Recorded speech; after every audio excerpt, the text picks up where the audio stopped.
Ladies and gentlemen, welcome to my channel.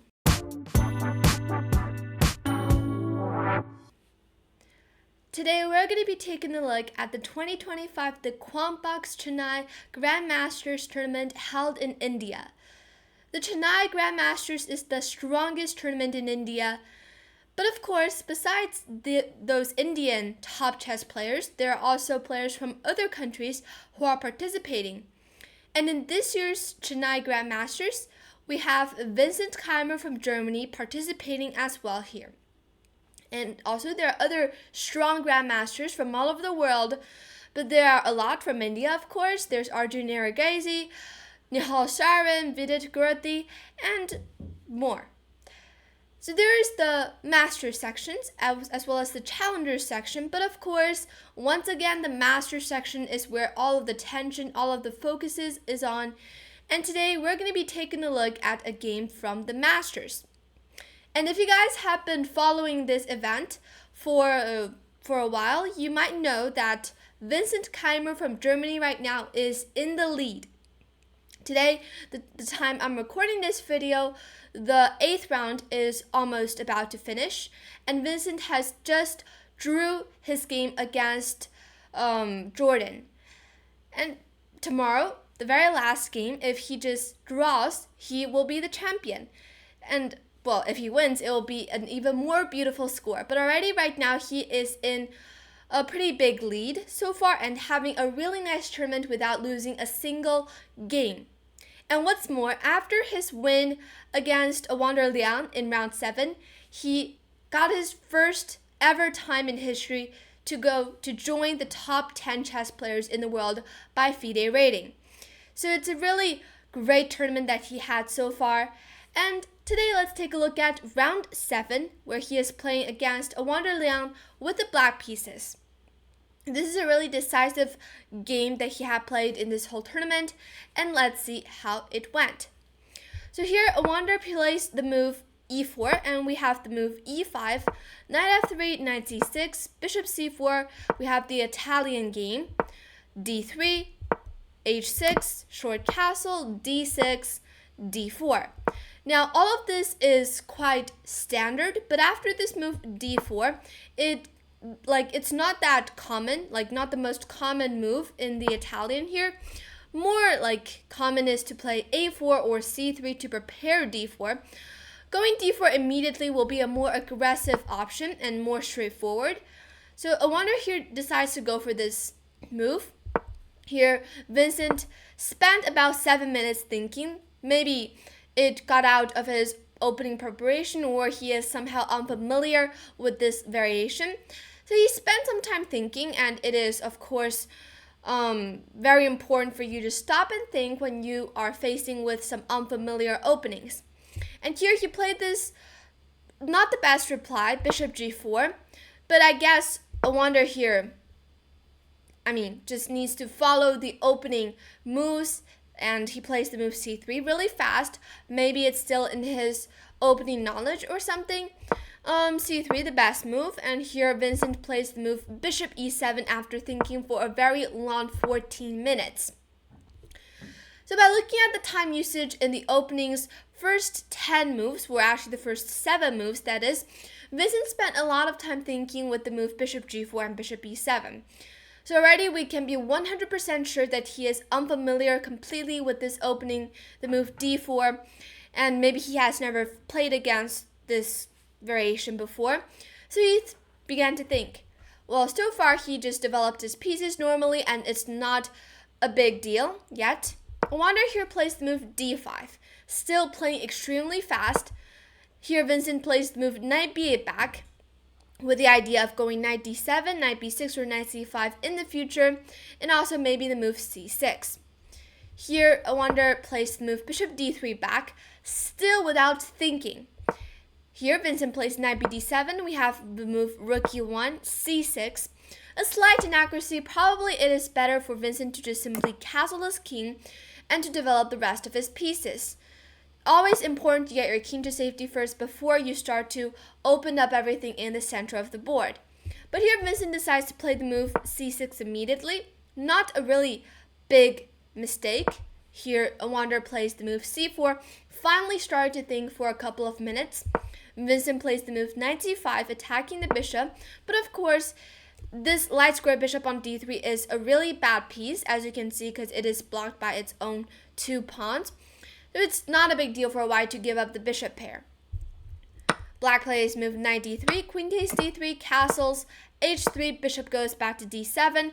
Black has the bishop pair, but of course, at this position, it is not a really big element of the whole advantage, because the bishop on e7 is simply useless right now. But for the white pieces, it is also not clear what his idea should be, and also the center of the board is quite closed. And here Awonder decides to play the move bishop e3.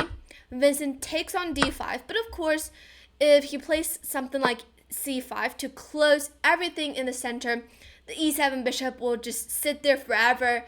It's a very sad piece, and black definitely cannot do that because it will be very worse. And here Vincent plays c takes d5, opening up some files and diagonals. C takes d5, knight h7, starting to maneuver his pieces, but most importantly for black, black is threatening to play the move f5. And here, Awonder plays the move queen c4.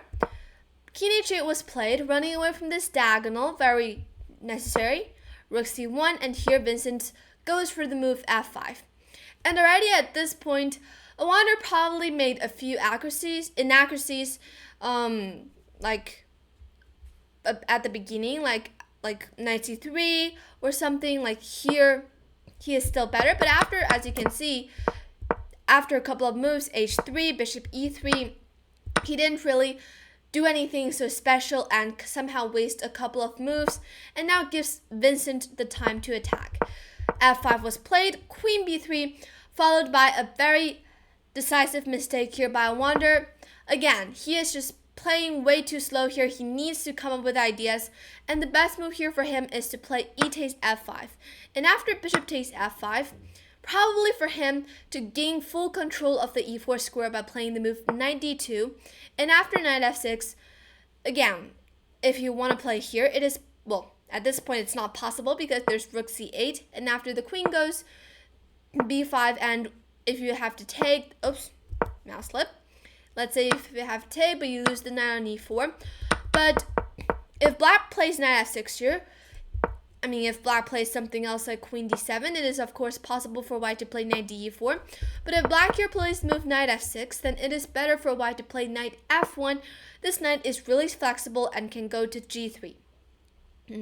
So that is white's idea here with the move knight d2. Well, e takes f5 first and then knight d2. But here Awonder, however, plays the move queen b3. Probably with the idea of running away from this file, also attacking the b7 pawn. But it turns out to be a mistake due to the fact that here Vincent can play the move f4, and that is exactly what he did. And after bishop d2, he played the move b5, and suddenly, as you can see, white's pieces are all somehow like inside a box. There's no idea for white, and g5 ideas will be coming in the future. Black can launch a really nice attack on the king side. He even has counterplay on the queen side. So at this point, it is black who is the side to decide, which side to attack on. So here, knight e2 was played, queen e8, and after this move, most likely black is gonna attack on the king side. Rook c7. It looks a little bit scary with the rook, just going straight downwards to the 7th rank, but it's actually not that scary after all, because after bishop d8, rook goes to b7, or if you want, you can simply just go back to c1. But here rook b7 was played instead. Basically, this rook on b7 can't really attack anything. a5 was played, simply ignoring everything. Knight takes f4. Finally, Awonder couldn't take it any longer, and he decides to sacrifice some pieces. But here Vincent replied extremely accurate with the move bishop c8 first, after rook takes b5, and then take the knight on f4. The reason for that is if you take on f4 immediately, you will just simply fall for white's trick here with the move e5. And the queen can no longer run away from this file because the bishop on d7 is being attacked. And if you go bishop c8 now, E takes d6 will happen on the board. The rook is attacking the queen. There's no time for black to take the rook on b7, and this is a disaster. After the move queen g6, probably black is still slightly better with some initiative, but after the move knight e5, and after queen takes d6, black is only slightly better, and after knight f7 takes, the position is really unclear, and anything can happen. And here black also have to come up with this only move king g8. So there's no need for Vincent to go into some very hard to calculate variations, and here he played the very best move, bishop c8. The rook has to take on b5, and then after takes, rook b8 here is a mistake. It is still the best move for white to play e5, but here black can just don't really need to worry about anything, and here play the move queen g6. And if white were to play e6, it looks like it's a big pass pawn being defended by its own pawn, but really, after, for example, knight g5, e7 doesn't do anything, because first of all, not at this point, you take the h pawn, because if you take the knight, don't forget that this queen is still protecting the f3 knight. Again, e5 is the best move here. e5, queen g6, e6, knight g5, but if you play e7, takes, rook takes, and here the point is that black can play the move knight h3, and after, let's say, the king goes to h2, you just keep on taking the pawns, and black is just much better here with white's king under a lot of trouble. But already, like at that position where I just showed you guys, here is already one of the best positions that white can reach. And e5 is the best move, indeed. But after the move rook b8, white's position just simply worsens. And here Vincent plays the move a4. White has no time to take the rook on a8, and here queen b4 was played. Bishop a5, queen takes d6, takes, rook takes b2, bishop c3, and at this point, black is up a rook, and it looks like it's like black is up a huge material. But the reason that black is not winning immediately is because the rook on f8, the knight on h7 are really passive, and white has these two pass pawns in the center that can create some counterplay for white. But Vincent replied extremely accurate and plays the move rook c2, bishop d4, king g8, h4, rook c4, queen b6, and both sides played some moves that like back and forth, but eventually Vincent made a lot of progress by fixing his pieces between these pawns, making it impossible for them to ever push further. And here knight g4, e5, but the bishop does a really great job on e6 by preventing these pawns from ever pushing. And here, rook c8, finally activating the very last piece in black's territory, and it's already basically game over.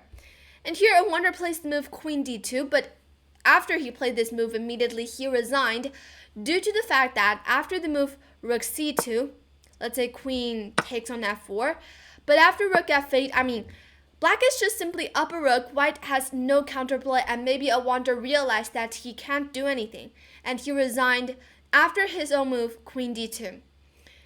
It's a beautiful game by Vincent. There are still a lot of tricks that Awonder gave him, but he didn't fall for any of them. In the opening, he definitely didn't use his time at the best way, and he lost some time. But in the middle game and the end, in the middle game part, where already both sides are into a completely unfamiliar field, he is the side who is definitely having a stronger calculation and understanding of the game. So this is a beautiful game and a very critical win for him, also allowing him to go into the top 10 the very first time in his career. So congratulations to him. And in the very last round, which is about to begin, if he wins or makes the draw, he will be the champion of the 2025 the Quantbox Chennai Grandmasters. So wish him good luck, and there are of course more games for us to enjoy. And hope you guys enjoyed my recap of this game as well as this whole video. Thank you for watching, please subscribe, and I'll see you in the next video. Bye!